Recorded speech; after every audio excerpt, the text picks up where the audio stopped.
Hoy en Cara a Cara analizamos los entresijos del caso Joao Malek, que ha sacudido a nuestra sociedad. Intentaremos hacer contacto y comunicación con la Fiscalía General del Estado. También hablamos sobre el endurecimiento de penas, o lo que lo están proponiendo los diputados para lidiar con los problemas relacionados con el alcohol y el volante. También discusión, ¿cómo va la economía con Andrés Manuel López Obrador? Va a cumplir la próxima semana 7 meses al frente del cargo. ¿Qué podemos decir en materia económica? Y por supuesto hablamos de migración. La agenda cambió por completo a nivel nacional. Estábamos enfocados en distintos temas, pero con las amenazas de Trump de meter los aranceles, ahora prácticamente una muy buena parte de la Guardia Nacional está en la frontera sur y está en la frontera norte, conteniendo las olas migratorias. El WhatsApp está abierto, 3318 80 76 41. Desde ahorita y hasta las 10 de la mañana estamos en Cara a Cara. En esta mesa dialogan todas las ideas, se genera la noticia y se dicen las cosas. Cara a Cara, la información clara y precisa en voz de sus protagonistas. Cara a Cara, con Enrique Tusain.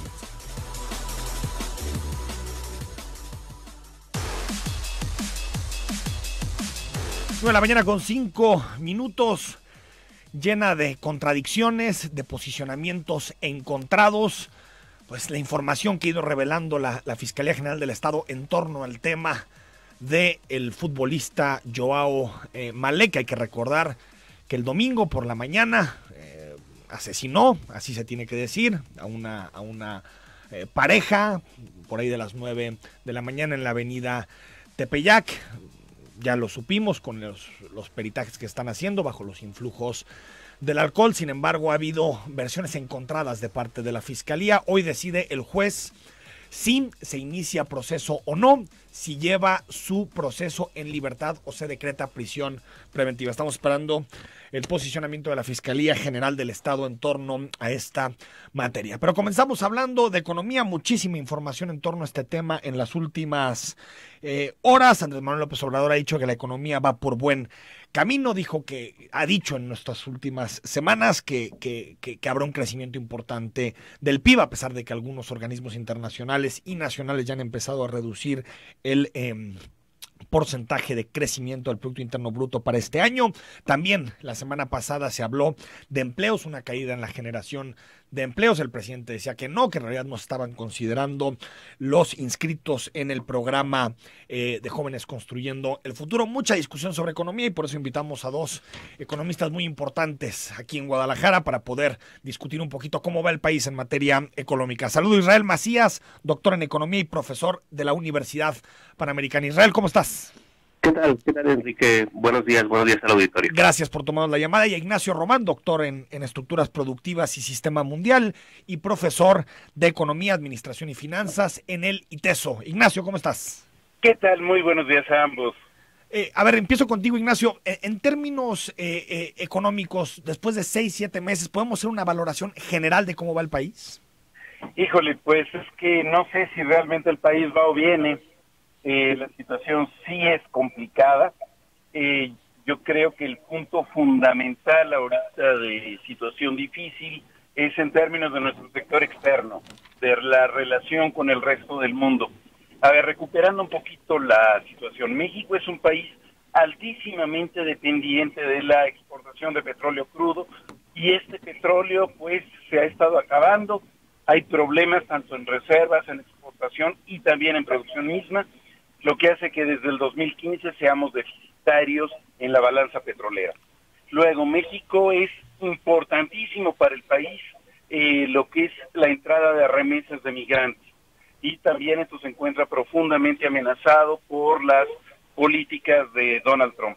Otro punto fundamental es la exportación de automóviles y autopartes, que es el sector preferido también de Donald Trump para estar, digamos, protegiendo su economía frente a los mexicanos.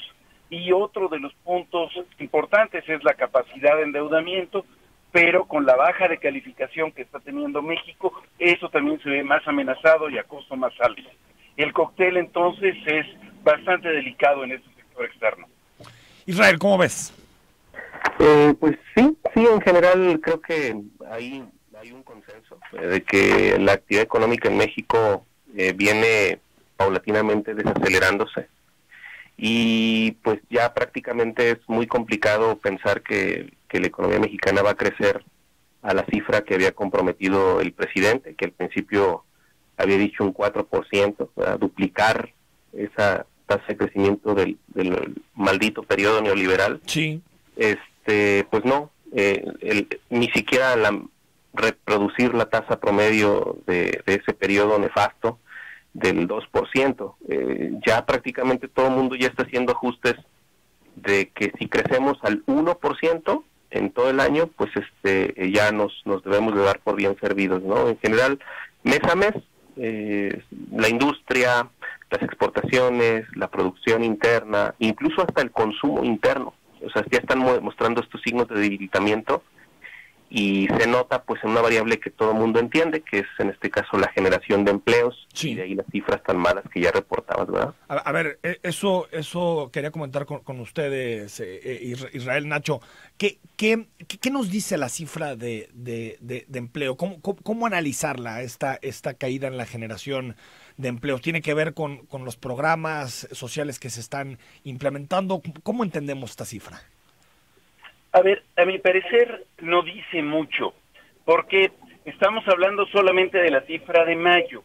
Sí. Y estamos hablando grosso modo de una generación de empleo de 3,000 y tantos neto contra 30,000 en mayo del año pasado. Sí, pero estamos hablando solo de empleo formal, porque la base son las cifras del IMSS, no las cifras de la Encuesta Nacional de Ocupación y Empleo, en donde se está registrando para el primer trimestre 300,000 empleos más que la diferencia que se daba del 2018 al 2017. En otras palabras, es posible que lo que estemos viviendo es un regreso a la informalidad más fuerte. Y otro de los puntos importantes ahí es preguntarse, bueno, ¿y por qué está cayendo? Uno dice, hay menos generación de empleo, pero también es posible, y esto tiene que ver con lo que dice López Obrador, que en realidad hay mucha gente que puede no estar buscando formalmente empleo, sino que lo que está buscando es otras fuentes de ingreso, que es todo lo del programa de Jóvenes Construyendo el Futuro, que son los aprendices, pero también pueden ser los estudiantes de preparatoria que no se estén incorporando propiamente a un empleo porque estén alargando su periodo de estudios justamente por la beca. Lo mismo se podría decir de población indígena, lo mismo se podría decir de personas de más de 68 años, de madres solteras, etcétera. En otras palabras, es mucho más complejo de lo que parece en primera instancia el análisis de los datos. Pero en todo caso, tienes razón, Israel, si la economía está creciendo cada vez menos, pues entonces se requiere menos gente para producir justamente lo que se está produciendo. ¿Tú Ignacio, ¿se produce más? Pues no. ¿Tú, Ignacio, contarías dentro de la generación de empleos el programa Jóvenes Construyendo Futuro? La verdad sí, sobre todo lo que se corresponde a la parte de los aprendices. ¿Por qué? Porque finalmente es gente que está generando Producto Interno Bruto. Si no, tampoco deberíamos de estar incluyendo tampoco a los empleos eventuales o a los empleos subcontratados, porque tampoco son plazas, tampoco tenemos una formalidad ahí clara o estable. De permanencia, ¿no? Entonces, bueno, ahí viene un criterio moral de decir que sí es empleo y que no. Israel, ¿tú qué opinas? Sí, bueno, en general creo que por el dato del propio Seguro Social y como se han venido contabilizando desde siempre las cifras, yo diría que no, porque un puesto reportado del Seguro Social es precisamente, ya sea permanente o eventual, pero creado directamente por una empresa privada, ¿no?, con acceso a la seguridad social, y que este puesto también termina contribuyendo a la propia seguridad social, ¿no? Es decir, en este caso, el modelo de aprendiz, de becario, pues quien absorbe los costos es el gobierno y quien en todo caso le da su beca o le da su monto. Efectivamente, de hecho, incluso cuando uno lee los lineamientos del programa de Jóvenes Construyendo el Futuro, la intención es que efectivamente se transformen, pues, ¿no?, en empleados formales completos. O sea, que sean contratados al final del año, ¿no? Que es este periodo, digamos, de transición, vamos a llamarle así, en el que el muchacho adquiere habilidades, conocimientos y destrezas y se vuelve valioso para la empresa, y de ahí, bueno, pues se integra completamente, ¿no? Y la empresa dice, sí quiero a Juan, sí quiero a Pedro, sí quiero a X, ¿no? Y entonces lo absorbo, ¿no? Es mío y es parte de mi fuerza laboral. Entonces tú eres más de la idea, Israel, de que se contabilice hasta que sea contratado por esa empresa. Pues hasta que se convierta en un empleo formal, es decir, hasta que incluya todos sus derechos, todas sus prestaciones, todas sus obligaciones, incluyendo pagar su propia seguridad social, ¿verdad? Que eso se ha convertido y se ha discutido cuántas veces en uno de los principales inhibidores de creación de empleo formal, ¿verdad? Que se dice es muy caro, ¿verdad? Pero al momento que se toma la decisión es porque se dice esta persona contribuye o es valiosa o tiene un valor adicional a la empresa, al negocio, a lo que sea, y entonces pues hay que traérselo, ¿verdad? Antes de despedirlos, Israel, ¿qué de este momento económico que describía también Ignacio Román, que describías tú como desaceleración, cuánto se le puede achacar a decisiones de López Obrador y cuánto se le puede achacar a temas que vienen del exterior, la guerra comercial entre China y Estados Unidos, las decisiones de Trump, una cierta desaceleración global? ¿Cuánto es interno y cuánto es externo, Israel? Fíjate, todavía es complicado decirlo, pero sí es cierto. Nacho decía, hay un fenómeno externo que no pinta bien para la economía mexicana, pero pues internamente uno diría la base de la economía es la confianza, y sí, si uno va siguiendo el IGAE, ¿no? Es muy interesante cómo a partir de octubre, si uno ve la serie de la actividad económica por el INEGI mes a mes, a partir de octubre, y bueno, hay gente que dice, justo cuando se anuncia la cancelación del Aeropuerto Internacional de Ciudad de México, la pendiente se vuelve claramente negativa, ¿no? Entonces, destruir la confianza, acabar con la certidumbre, pues no termina abonando. Entonces, efectivamente, cada primer año de arranque de una administración, pues trae sus problemas mientras la gente ve cómo se acomoda, pero pareciera pues que gran parte de o no sé qué tanto, pero sí hay una parte que se le podemos atribuir a las decisiones del gobierno.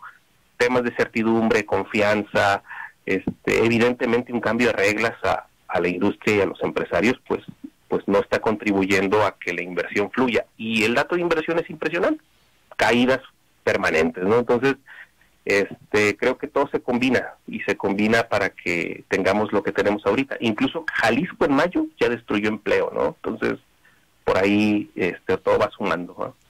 Ignacio.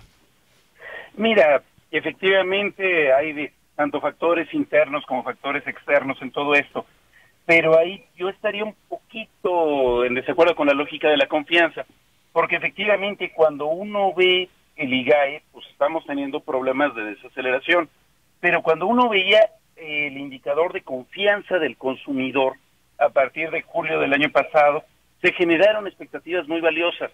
¿Cuál es el problema? El que en realidad México está tomado como rehén por parte de capitales gigantescos.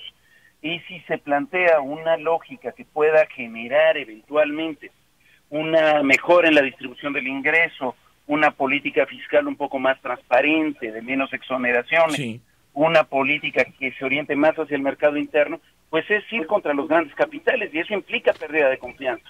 La cuestión es si por tener la confianza seguiremos manejando las mismas inercias de enorme concentración de poder y del ingreso que existe en nuestro país. Ignacio Román, profesor del ITESO, Israel Macías, profesor de la Universidad Panamericana, gracias por sus dos valiosas visiones. Gracias. Muchísimas gracias. Saludos, Israel. Ahí están dos muy importantes economistas de nuestra ciudad. Creo que como conclusión está claro, México vive una desaceleración, no sabemos lo profunda que será. Hay decisiones internas que han generado desconfianza o incertidumbre. Hay también factores externos como el caso de Trump, la relación con Estados Unidos, renegociaciones de tratados, amenazas de aranceles, distintos elementos que influyen, pero creo que será un año de crecimiento lento, de crecimiento que estará ahí, decía Israel, en torno al 1%. Parece que todos están acordando que estaría entre el 1 y el 1.5%. Es más o menos similar a lo que sucedió con Enrique Peña Nieto en su primer año. En el primer año de Enrique Peña Nieto el país creció al 0.7%. 10%. ¿Por qué? Porque se contrae el gasto, hay una curva de aprendizaje innegable de los nuevos funcionarios públicos que llegan, por lo tanto creo que será un año difícil en términos económicos, también para tomar decisiones más razonadas y más pensadas sobre nuestra inversión y nuestro gasto. 9 de la mañana con 19 minutos, hablamos de la frontera sur y más adelante proponen diputados endurecer sanciones, endurecer penas a quien maneje alcoholizado, a quien maneje con altos índices de alcohol en su cuerpo. Platicaremos con el legislador Jonadab Martínez. 9 de la mañana con 23 minutos, solo basta ver la prensa de hoy, las portadas de los distintos medios para entender cómo cambió la agenda pública en pocas semanas para el gobierno de Andrés Manuel López Obrador. Reforma deja Guardia Nacional Huachicol y cuida la frontera. El Universal, despliegue militar total en las fronteras norte y sur. La Jornada, un diario también nacional, tragedias en la frontera, mueren 6 migrantes. Las fotografías son tremendas de integrantes de la Guardia Nacional persiguiendo migrantes en la frontera sur. Van 25,000 guardias a detener migrantes, decía el Heraldo hoy en su portada. Saludo a Eduardo González, él es especialista en migración, profesor del TEC de Monterrey y un habitual de este espacio. Lalo, muy buenos días. ¿Qué tal, Enrique? Buenos días, un saludo.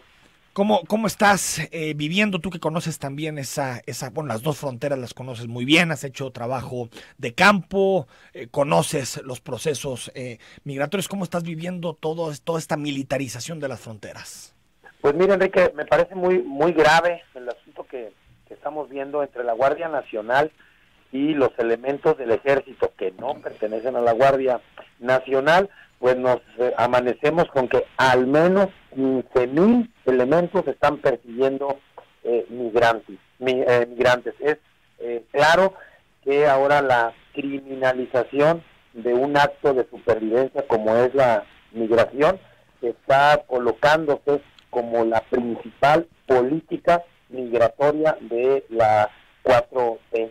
Y no solamente está empujada desde el Ejecutivo, sino que me parece bastante delicado, por ejemplo, la declaración de Monreal, cuando dice que el presidente no solo tiene una política migratoria legal y ordenada, sino que además la respaldan, y lo que me parece verdaderamente un despropósito es que Monreal dice que esto está evitando una crisis financiera, lo cual me parece que pues están poniendo desde el poder legislativo, están sobreponiendo una crisis financiera a lo que puede ser una crisis humanitaria.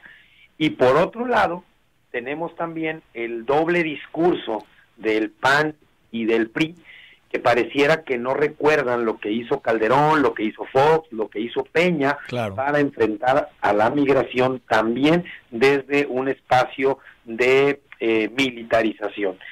Y al final de esta historia, Enrique, lo que nos estamos encontrando son dos escenarios verdaderamente trágicos. Por un lado, pues estamos a punto de comenzar, de ver el comienzo de grandes redadas en al menos 10 grandes ciudades en Estados Unidos, ordenadas por el presidente Trump, que si bien ahorita se encuentran detenidas por el Congreso, no es una garantía de que esto no vaya a suceder en los próximos días. Y por otro lado, tanto en el norte de nuestro país como en el sur, detenciones constantes de migrantes. Y lo que me parece que es una verdadera locura, pues son las escenas que estamos viendo en donde no solamente los miembros de la Guardia Nacional no quieren dejar entrar a los centroamericanos a nuestro país, sino que tampoco los quieren dejar salir. Es decir, ahora ya resulta que los soldados y los elementos de la Guardia Nacional en nuestro país están deteniendo a los centroamericanos al pie del río Bravo para evitar que entren a Estados Unidos.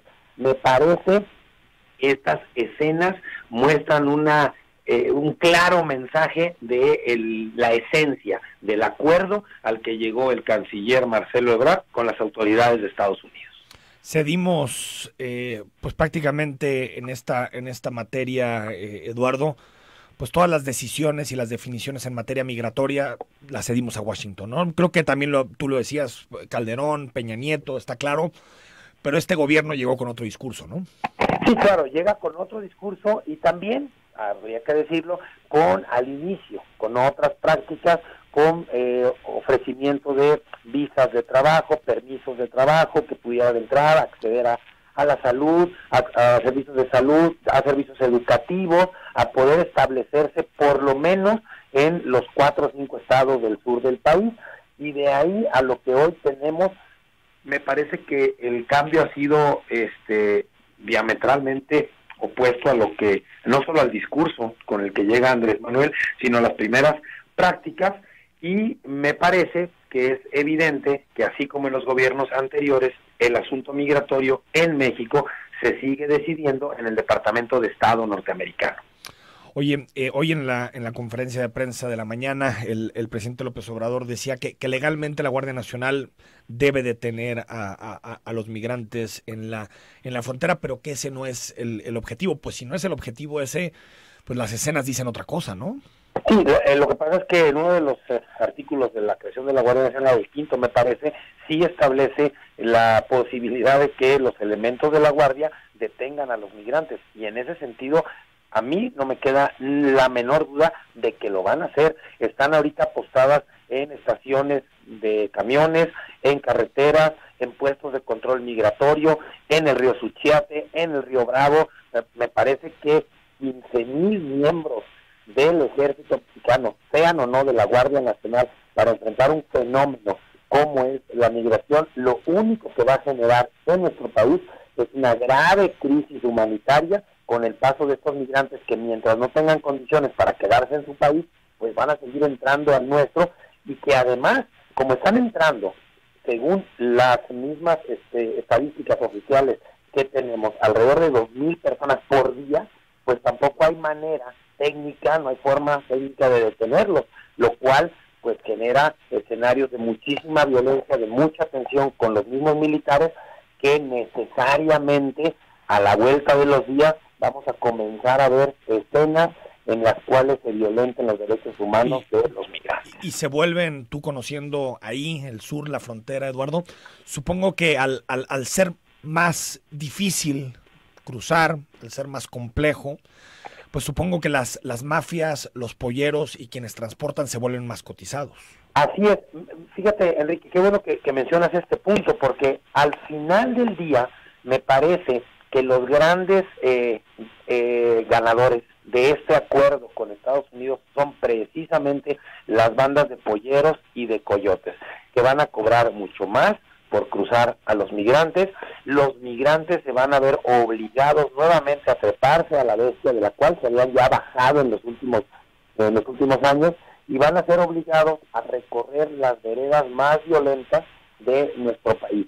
Y si no quieren acceder a estos espacios, pues van a tener que pagar muchísimo dinero para que los polleros, también en contubernio con diferentes miembros de los 3 niveles de gobierno de nuestro país, les permitan llegar y cruzar a Estados Unidos. Pues qué lamentable. El presidente la semana pasada habló, si recuerdas, Eduardo, de la vía mexicana. Así es. Pues esta es la vía mexicana, ¿no? Sí, yo creo más parecido a Turquía, la represión, los muros, las balas, que a entender esto como un asunto humanitario. Detrás de cada migrante hay una persona, hay una familia, y seguramente la mayoría no quería abandonar su país. Sí, yo lo he dicho en varias ocasiones, y también debo reconocer que lo había dejado de mencionar, que México era la territorialidad migratoria más violenta del planeta. Habían cambiado algunas cosas, y me parece que si no se cambia la política para militarizar el combate, la atención a todo el flujo migratorio, México volverá a colocarse como esa territorialidad migratoria más violenta del planeta, incluso más que las dinámicas que se presentan al norte de África, en el mar Mediterráneo. Doctor González, un abrazo. Hasta luego, un abrazo. Ahí está, el tema de la migración colocado en el centro de la agenda pública. 9 de la mañana con 33 minutos, vamos a una pausa. Platicamos con el diputado Jonadab Martínez, que propone endurecer penas para quien conduzca en estado de ebriedad. Más adelante leemos tus comentarios, le vamos a dar buen tiempo a escucharte lo que opinas sobre los distintos temas y, por supuesto, justicia abierta.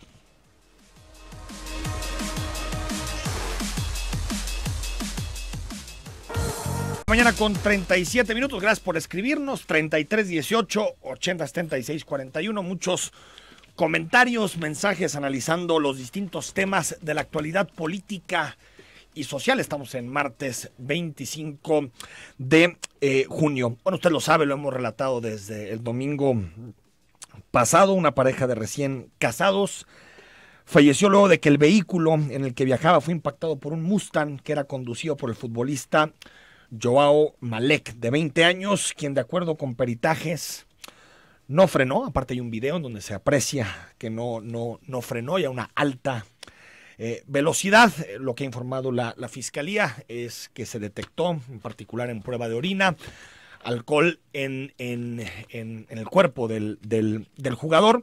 Y bueno, esto ha generado un debate sobre si tenemos o no el marco jurídico adecuado, las penas adecuadas para sancionar este tipo de delitos que terminan pues matando los sueños de muchísimas personas, de inocentes que por la irresponsabilidad de algunos pues terminan su vida. Quiero platicar de este tema con el diputado Jonadab Martínez, que es el presidente de la Comisión de Vialidad y Transporte. Diputado, muy buenos días. ¿Qué tal? Muy buenos días, Enrique, y como bien señalas, este trágico siniestro que consume la vida de sueños, anhelos de dos personas que empezaban a vivir juntos, ¿no? Jonadab, ¿qué propones en específico en términos de endurecimiento de sanciones? Bueno, mira, primero comentarte que este hecho vial reduce en muchísimas cosas las deudas que tenemos como sociedad y como gobierno y como legisladores en temas de accidentes viales o en temas de seguridad vial. Y bueno, la verdad es que estaba trabajando ya varias iniciativas, he estado presentando algunas muy rigurosas con críticas sociales y muy puntuales, y estábamos trabajando ya en una iniciativa, sobre todo en este tipo de casos de exceso de velocidad, de la proporcionalidad de la multa a quien conduce exceso de velocidad, considerando el factor riesgo. Por ejemplo, no es lo mismo tú rebasar el límite permitido por 1 o 2 kilómetros por encima del límite permitido, y no es lo mismo como esta persona que conduce este vehículo a alta velocidad, el mismo riesgo de factor, ¿no? El mismo factor de riesgo en unas consecuencias fatales como las que vimos el día domingo. Eso era lo que establecía la iniciativa. Con este acontecimiento, yo detengo la iniciativa porque también, como activista urbano, yo como parte de la sociedad civil de hace muchos años, tenemos un lema muy claro que es no lucrar con el dolor y con la tragedia. Y presentar la iniciativa, yo de hecho la presentaba para el jueves en la sesión ordinaria. Entonces decidimos mejor retirar esta iniciativa, mejor posiblemente hacerle modificaciones, pero sí que no se vea como O sea, que no parezca que estás lucrando políticamente con la tragedia. Esta iniciativa yo ya la había anunciado en medios de comunicación, en algunos, sí, y la verdad es que preferimos retirarla, mejorarla y meterle inclusive algunas cuestiones de delitos, de culpabilidad también de quienes de alguna manera facilitan que conductores en estado de ebriedad conduzcan un vehículo, y también incluir, estamos indagando, estamos explorando la verdad, pero también incluir a personas que, pues no sé si de manera, bueno, además de manera irresponsable, pero no sé buscando qué, filtran las ubicaciones de los operativos salvando vidas, que sin lugar a dudas ha sido una herramienta en el estado de Jalisco muy oportuna para reducir el número de accidentes relacionados al volante como este. Pero bueno, pues no hay programa tan eficiente que nos ayude a ver, se puede, digo, en este tema siempre estamos ahí en los límites y en los bordes de la libertad de expresión, diputado, pero yo creo que sí se puede hacer algo para denunciar este tipo de cuentas y que la propia red social, que Twitter, actúe, porque al final pues hay un asunto más importante que es la seguridad vial. Sí, precisamente es lo que ayer, desde el domingo a la noche empezamos a explorar, con esta iniciativa que ya traía yo en manos, ya terminada, vamos a explorar la propuesta de a ver cómo podemos incluir también ahí las sanciones o responsabilidades, mejor dicho, para personas que filtran, o que también las complicidades. Checando el Código Penal, hay algunas complicidades que pueden ser parte de quien autoriza o de quien facilita o no reporta a un conductor operando un vehículo en estado de ebriedad o bajo efectos del alcohol o alguna droga. Entonces estamos ahí explorando, pero seguramente el resultado va a dar, pues bueno, desgraciadamente hay iniciativas preventivas y hay correctivas como esta, ¿no? O reaccionarias, por así decirlo, pero pues esperemos que nunca más llegue a pasar un accidente como este, o bueno, que no se le puede llamar accidente, esto fue totalmente un atentado de homicidio, ¿no? Diputado, sobre la corresponsabilidad también, ahorita me están llegando muchos mensajes a través del WhatsApp, sobre la corresponsabilidad de los bares, de los ballet parkings, de los antros. ¿Qué se puede hacer para que también asuman pues cierta parte de responsabilidad si al final tiene un negocio lucrativo importante donde se consume mucho, que deja grandes ganancias, pues para evitar que conductores en estado de ebriedad se suban y manejen? Eso es lo que estamos explorando precisamente para ver hasta dónde puede llegar la corresponsabilidad de cómplices, por así decirlo, o de gente que sabe, que conoce, que ubica muy bien a quién está conduciendo bajo efectos del alcohol o exceso de velocidad y aún así lo permite. Desgraciadamente, y bueno, no quiero yo evadir responsabilidades o repartirlas, pero también como sociedad en lo general, todos somos parte de la solución, o somos parte de buscar y prevenir accidentes viales, Enrique. Eso yo hago un llamado a la sociedad. Ayer en medios de comunicación, en rueda de prensa lo dije, que esa es tarea de todos. Sí es cierto, la autoridad tiene una responsabilidad, sí es cierto que como diputados tenemos responsabilidad, pero bueno, también creo que la sociedad debe de asumir su compromiso para la seguridad vial. Y al ver a alguien que va conduciendo bajo efectos del alcohol o conoce a alguien, mira, Enrique, yo como observador ciudadano en los operativos Salvando Vidas, que me tocó ir de madrugada a visitar el operativo y los protocolos, yo fui testigo, nadie me lo cuenta, yo fui testigo de cómo había conductores en estado de ebriedad que iban acompañados de sus esposas o que iban acompañados de amigos, o sea, todos siendo cómplices de alguien que conducía bajo efectos del alcohol, no valorando o no midiendo el alto riesgo de un accidente o de un resultado fatal. Entonces creo que esto es, este siniestro vial del día domingo nos deja un mensaje a todos, Enrique, a todos. Oye, veo un encabezado de un noticiero nacional donde dice, futbolista sufre accidente vial. Sí, el de Televisa, ¿no? También desde ahí necesitamos comunicar de manera correcta, con una responsabilidad. No, y coincido, diputado, todos tenemos responsabilidad en este asunto. Pero a ver, yo creo que, y no sé si estarás de acuerdo conmigo, pero creo que la eficacia del Torito, aparte de que, bueno, al principio hubo algún par de casos de corrupción y eso, pero en general ha sido un programa bastante bien mantenido, donde está sociedad civil involucrado, los medios de comunicación hemos respetado la labor de las Toritas. Creo que en gran parte tú sabías que si el Torito te agarraba, te quedabas en prisión o tenías que pagar una cantidad muy importante de recursos. Digamos que a veces me parece que vamos mucho por el endurecimiento de penas y ponemos poca atención en la impunidad. ¿Qué pasa si al ratito el futbolista al que hacemos referencia queda en libertad? ¿Qué mensaje en términos sociales mandaría la Fiscalía y mandaría el gobierno del Estado? Esa es una muy buena pregunta y te lo voy a responder en términos muy simples. La verdad es que el Código Penal actualmente, para este tipo de casos, esta persona sí puede llegar a salir libre, y lamento decirlo, porque las agravantes no sé hasta cuántas, según los dictámenes, no sé hasta cuántas le puedan él incluir en el delito de homicidio. Puede ser exceso de velocidad, conducir sin licencia, sin usar cinturón, conducir bajo efectos del alcohol, no respetar señalamientos. O sea, no sé realmente el Ministerio Público qué tantos agravantes pueda asumir. Porque encontraron alcohol en la orina, pero no en la sangre. Bueno, pero al fin y al cabo traía alcohol en su cuerpo. Pues sí. Eso es un agravante. Sí. El exceso de velocidad es otro agravante. Entonces, no sé el Ministerio Público, porque no conozco yo la información oficial, hasta cuántos agravantes o hasta cuánto él concluyó de qué se le puede a él tipificar como el delito para tener mayores agravantes. Pero en el Código Penal sí da esta oportunidad, y necesitamos ahí, es donde tú dices, no todo es endurecer, pero bueno, si necesitamos endurecer penas para que ese tipo de acciones no salgan con una fianza, que de hecho parte de la iniciativa que estamos trabajando es que a un conductor bajo influjos de alcohol que que tenga consecuencias fatales como este caso, no tenga derecho a fianza. O sea, que vaya prisión preventiva oficiosa.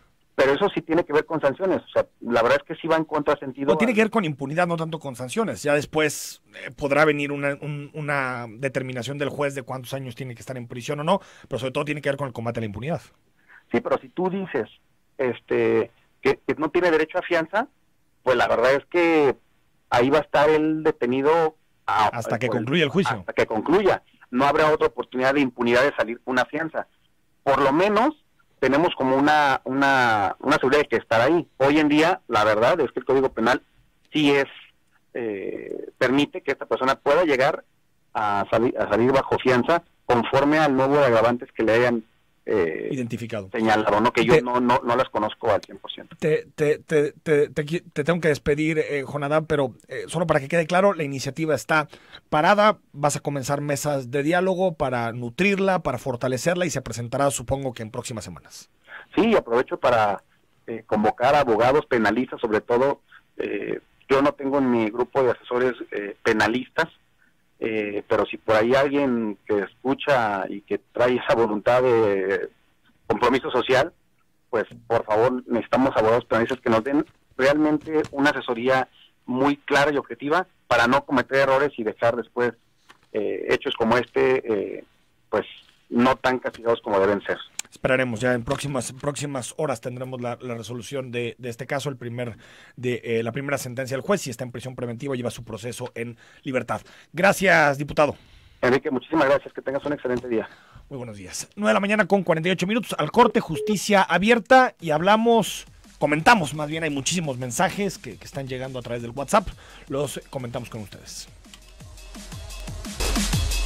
9:51 a.m, en minutos más, a las 10, rueda de prensa para presentar, el proyecto del gobierno del estado para desviar el transporte que entra de paso a la zona metropolitana de Guadalajara a través de las principales avenidas, Lázaro Cárdenas, López Mateos.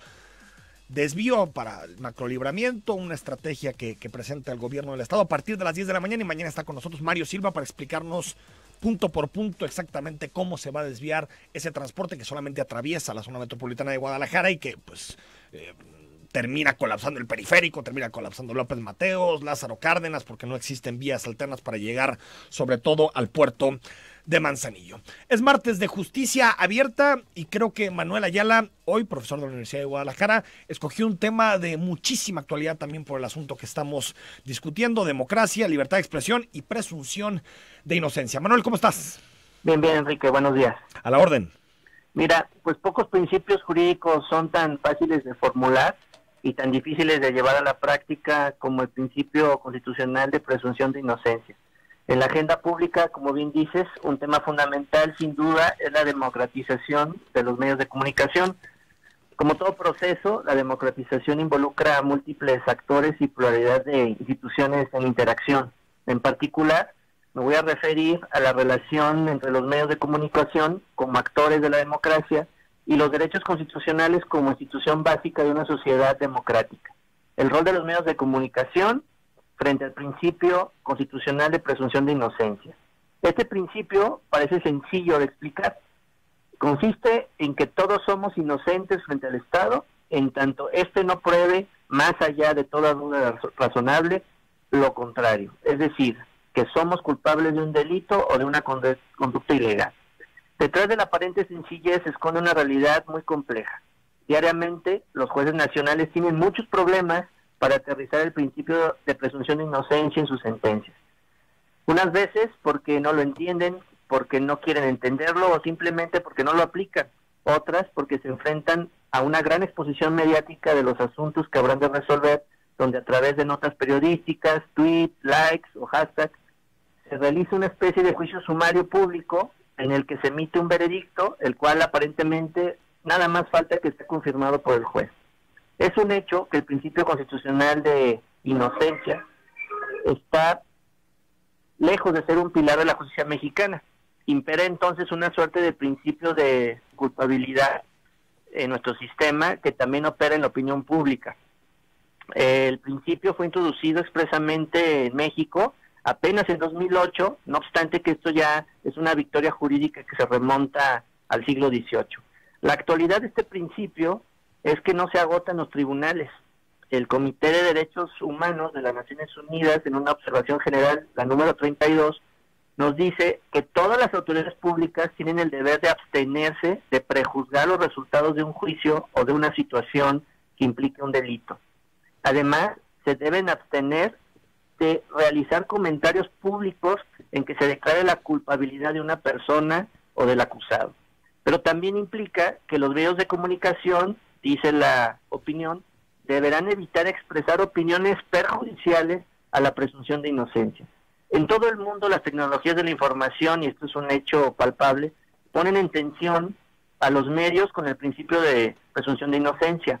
Hoy la información, como sabemos, se difunde de inmediato. Como diría Baudelaire, la interactividad nos amenaza por todas partes, ¿no? Es claro que hay un problema cuando los medios de comunicación informan sobre la culpabilidad, entre comillas, de un individuo como autor de un hecho ilegal. La presunción de inocencia ahí es totalmente vulnerada. Por ejemplo, tenemos el caso de Strauss-Kahn en Nueva York, donde fue acusado de cargos sexuales y bastaron minutos para que la prensa global lo difundiera y quedara sellado el fin de su carrera política. Tenemos los casos de la Secretaría de Marina cuando nos presenta capos, y pues nadie duda de que el chilango, por poner un nombre, sea culpable de conductas que le imputan, ¿no? No importa si es golpeado o torturado, el chiste es que todo lo tenemos por culpable. Tenemos en los casos de Florence Cassés, donde después de ser expuesta en televisión nacional, pues ya no es razonable llamarla la acusada, ¿no? Sino la secuestradora francesa. Todos estos casos como los que nos han tocado últimamente, un líder religioso, tenemos este accidente lamentable que ocurrió, accidente vial, todos son sometidos a juicios públicos, ¿no? Para siempre en la sociedad se hace juicios sumarios donde ya no importa las pruebas, ya no importa el proceso. Pero lo que quiero dejar como reflexión es que la socialización de este principio debe de ser una prioridad para las autoridades y también para los medios de comunicación, porque debemos de estar todos conscientes de una sola premisa. Todos podemos vernos involucrados en un proceso judicial. Y creo que la presunción de inocencia es un baluarte del que todos tendríamos que echar mano o queremos echar mano cuando estemos en un proceso judicial, ¿no? Hasta aquí mi comentario, Enrique. Tienes toda la razón, Manuel, y necesitamos mucha pedagogía en este tema, a veces por ganar la nota fácil, el comentario más retuiteado, más visto, más todo, cometemos comentarios que ponen en entrejuicio la inocencia de una persona sin que haya una sentencia. Gracias, Manuel, y si te parece, a ver si la próxima semana armamos una mesita con este tema. Perfecto. Órale, gracias. Hasta luego, bye. Nos dice 3425, buenos días, ¿cómo delata su ignorancia el diputadillo que entrevistaste? Menciona que ya tiene asesores, pero invita a abogados a que le ayuden a formular la iniciativa que cambien las leyes, que no cualquiera puede aspirar a una diputación, que cambien a jueces, ministerios públicos y peritos corruptos, por supuesto que es fundamental. Buen día, Enrique. Creo que la alta velocidad sí es un grave problema, pero es peor el manejar bajo el influjo del alcohol.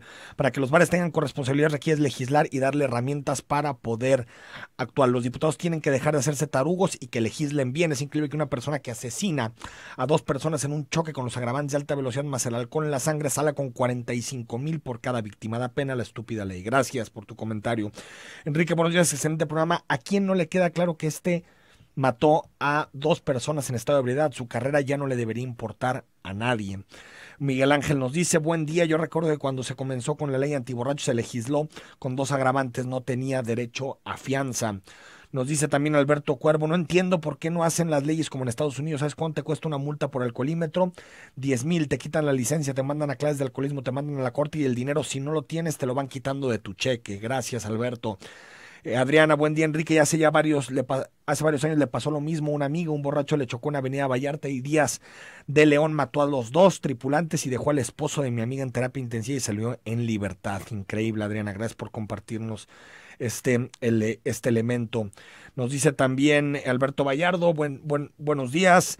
En este caso me parece que más que endurecer las penas contra quienes conduzcan bajo el influjo del alcohol o algún otro intoxicante, habrá que estipular sanciones contra los ministerios públicos que no actúen con la debida diligencia y contra los superiores de los ministerios públicos. Hay un elemento que tiene que aclarar la Fiscalía, no tuvimos tiempo de hablar con ellos, no nos quisieron dar la entrevista, pero hay un elemento que tiene que dar la Fiscalía. ¿Por qué tardó tanto en hacer el examen de alcoholemia? ¿Por qué tardaron tanto tiempo? Nos vamos, mañana está con nosotros Mario Silva para hablar precisamente del tema del desvío de transporte de carga. Nos escuchamos mañana aquí a las 9.